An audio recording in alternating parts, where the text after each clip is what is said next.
Good morning, friends. This is once again Dr. Kushal Bhattacharya. Today I should be discussing a very important topic of vehicle stability, and which is vehicle stability is directly related with it, that is suspension system. Now, what is the suspension system? Because suspension system is a major factor which depending on which the car the quality of the car varies. The suspension system provided or the suspension system provided by different vehicles is the measure of the amount of sophisticated the car is. So basically we should now we should study what is basically the function of a suspension system. Basically there are three functions of suspension system. The first function of suspension system is that to prevent the road shocks for transmitting to the vehicle. This is number one, prevent the road shocks from transmitting to the vehicle. Second is to safeguard the occupants from the road shocks. Second criteria. And third criteria is most important, to maintain the vehicle stability during rolling or pitting. So these are the three things which basically the suspension system of an automobile performs. Now, if you for understanding how the suspension system works, first we have to understand what is the cause, the main cause which causes the disturbance in the movement of the vehicle. So for that reason we have to understand the forces which are acting on a vehicle. So let us concentrate what are the forces acting on the vehicle. So if you see, this is a vertical force. This is the first type of force which is acting on the system, is known as the vertical force. This is the vertical forces which are coming from the road, and this is the CG of the car. Now, as we know that the road is not always very much clear, there are some dips and dumps are there. So depending on that, the vertical forces applied on the road, applied on the car basically can provide tension or compression. So this can provide tension or compression. So this thing, this is one category of force which is called vertical force. Another category of force which is called as a rolling force. So what is rolling force basically? Basically, whenever a car takes a turn, this is the front view of the car. So whenever a car takes a turn, what happens? The centrifugal force acts on the CG of the car and pushes outside and push it outside it, and put and its direction of forces outside. Now what happened? The resistance force between the tire and the road causes it to move in the inward direction, causes it to move in the inward direction. So basically what happened, it forms a couple. So the couple, due to centrifugal force which is acting on the CG while it is moving, taking a turn, that is, it is pushing outside the circle, and the road resistance pushes inside it. So basically it forms a couple, and the couple is present about a vertical axis. The couple is present about a vertical axis. Now the position of the axis depends on the sprung weight. Now what is sprung weight, I should discuss later. Now another type of forces which is acting, which is called a braking force. Now if you see a braking force, you would understand a very important perspective is that when a car is in stance moving in uniform velocity and it takes a hard acceleration, so what happened? The force is acting in this direction. So hard acceleration force or weight movement, the weight is moved towards the backside of the car. So, and this is the direction of travel. And when the car takes a hard acceleration, what happened? Or a very rapid acceleration, what happened? The weight is transferred over there, and the acceleration force or the weight is transferred both as the backward direction of the car. So this is the third type of force, and this is the fourth category of force which is acting. That is, when a car is moving moving on a very fast with a velocity acceleration, it suddenly takes a brake. So when it takes a hard brake or quick braking force, what happened? It weight or mass transfer takes place in this direction.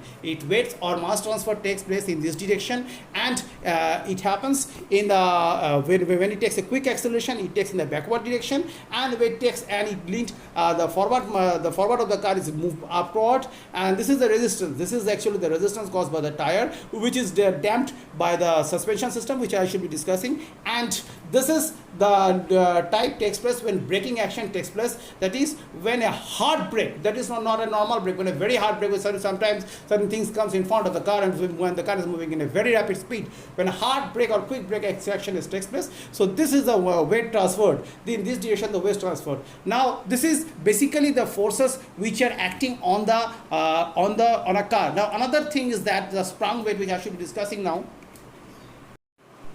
Now over here, as I told, there is a very important consideration which is called the sprung weight and unsprung weight. So basically, what is sprung weight and unsprung weight? That is sprung weight.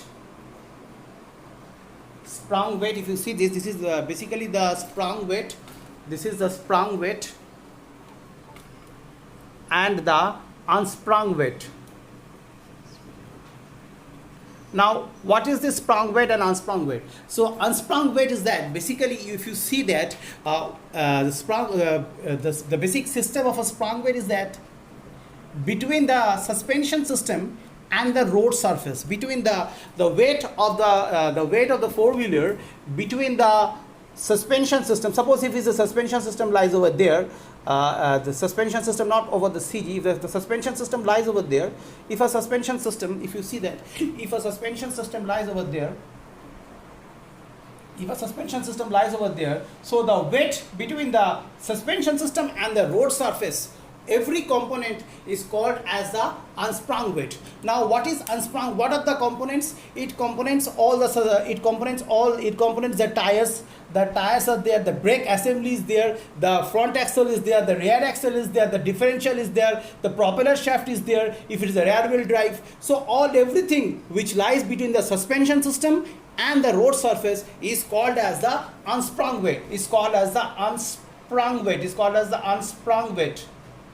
Unsprung weight. Now, what is sprung weight? Sprung weight is basically considered where above the suspension system, everything that is the body of the vehicle, the passenger weight of the vehicle, the steering system of the vehicle, everything which is above the suspension system is called as the sprung weight. So everything which lies above the suspension system is called as the sprung weight.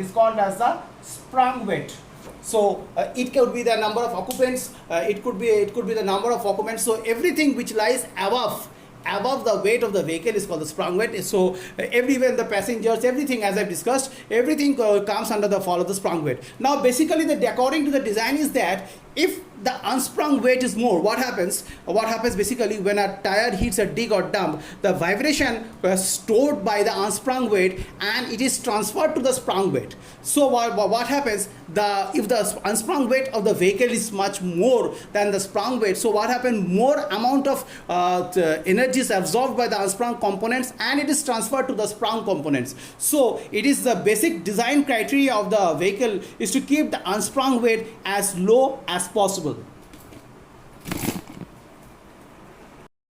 Now you see that for a rigid suspension system, this is the figure, the top one portion is the rigid suspension system.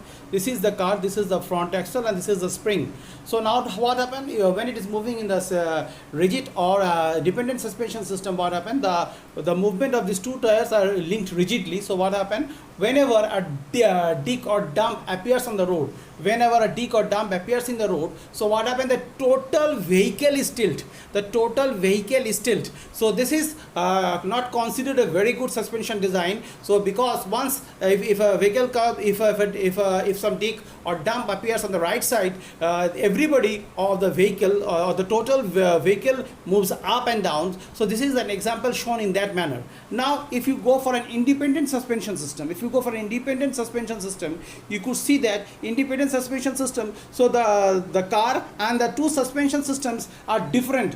They are connected to the different, and this is the tire, obviously, So what happened when it moves a dig or dump, what happened, this portion, the left portion of the car or the right, if you see from this direction, from the board, the right portion of the car move upwards. The right portion of the car move upwards, but the left portion does not move. So what happened, this right portion which moves upward is taken control by the spring, and ultimately the vehicle stability or the vehicle remains in a stable position if you consider independent suspension system. So now in all modern cars, this independent suspension system is applied due to that, so that whether the digs and dumps appeared in the road, it is not filled by the car. Now the following picture shows the diagram of a wishbone type suspension with coil spring.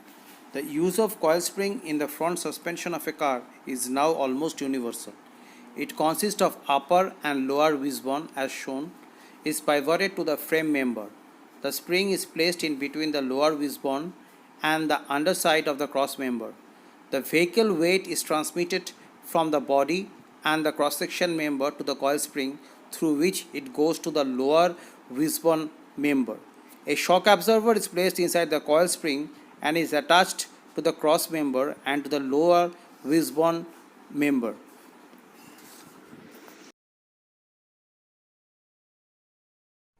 Now here could see that, as discussed previously, here there are in both sides there is present the wishbone type. The wishbone type, here you could find the upper wishbone, this is the upper wishbone, this is the lower wishbone, and it is placed to both the tires.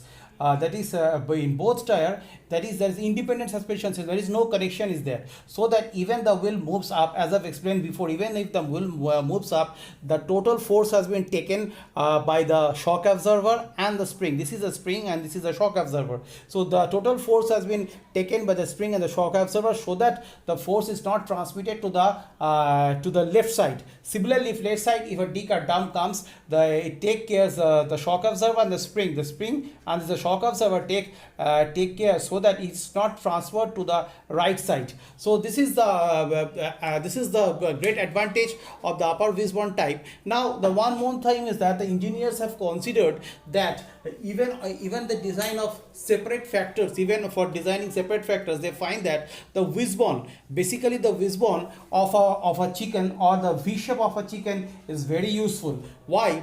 Because of this, because the reason is very simple. You could find that the upper wishbone type not only positions the vehicle at the right position, but also transmits the whole force to the spring. And another thing, you could find that the lower wishbone arm, is larger in size than the upper wishbone arm. This serves the purpose of moving the tire straightly in the front way, without any towing or without any required more than the required camber or caster.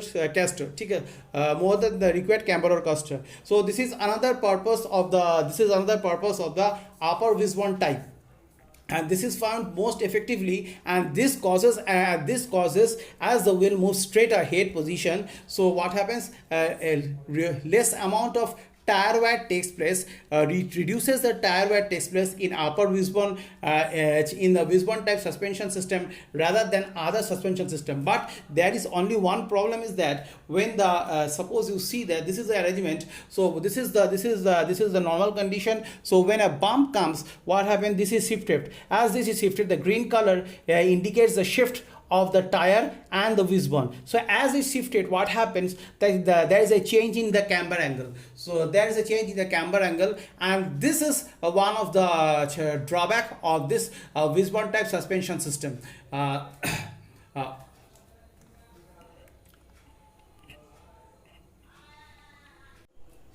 Now the last one is called the the second one is the McPherson suspension system. Now this suspension system is basically used in modern cars, modern sophisticated cars. Now you could see from here. So it consists of this is the tire, and it consists of a strut which consists of both spring and shock absorber. A strut which consists of both spring and shock absorber, and is connected to the body member. Now the stud containing the shock absorber is stud containing the shock absorber is also connected to the stub axle of the wheel or the tire. So here the stud containing the shock absorber plays the major role, which carries the spring and the shock absorber, and it is ultimately connected to the body member, and the lower end of the stud or shock absorber is connected to the stub axle of the wheel or tire. Now one important thing is that here wishbone, the lower wishbone is connected. The lower wishbone is connected to lower wishbone is connected to the cross member. The lower wishbone, this is the lower wishbone, is connected to the cross member. Now what happens whenever it is taking acceleration or braking, or it is moving in the right or in the left or turning, what happens, the wishbone moves accordingly. This wishbone moves accordingly, and what happened, this wishbone moves accordingly, and the shocks are not transferred to the upper member or to the passenger compartment or to the passengers. So here as it moves, the tire moves up and down or takes a turn, the total wishbone along with the shock absorbers plays the role. Here one important advantage is there, the amount of equipments required is quite less than comparison of wishbone type, and another important is that as the amount of components required is less than the wishbone type, so what happens is unsprung weight is less. As the unsprung weight is less, so another advantage is that, so as I have discussed previously, as the unsprung weight is less, so less amount of energy is transmitted to the upper portion. Less amount of energy is transmitted to the upper portion. So that is the advantage. This is the most advantage of this type of members. And it is and here where the passenger compartment, where the driver compartment is a very short type of vehicles, where the as a space is less, so you can use in a very short type of vehicles where a lot of space can be given to the driver compartment. So that is the reason why MacPherson system suspension is used in almost all types of automobiles, sophisticated automobiles used nowadays. So that is all about from this point, and the next part of the suspension systems I should be discussed in my next lecture. So if you like my lecture, just put a thumb mark to it, and you can subscribe to my channel for more videos like this. Thank you. Have a good day.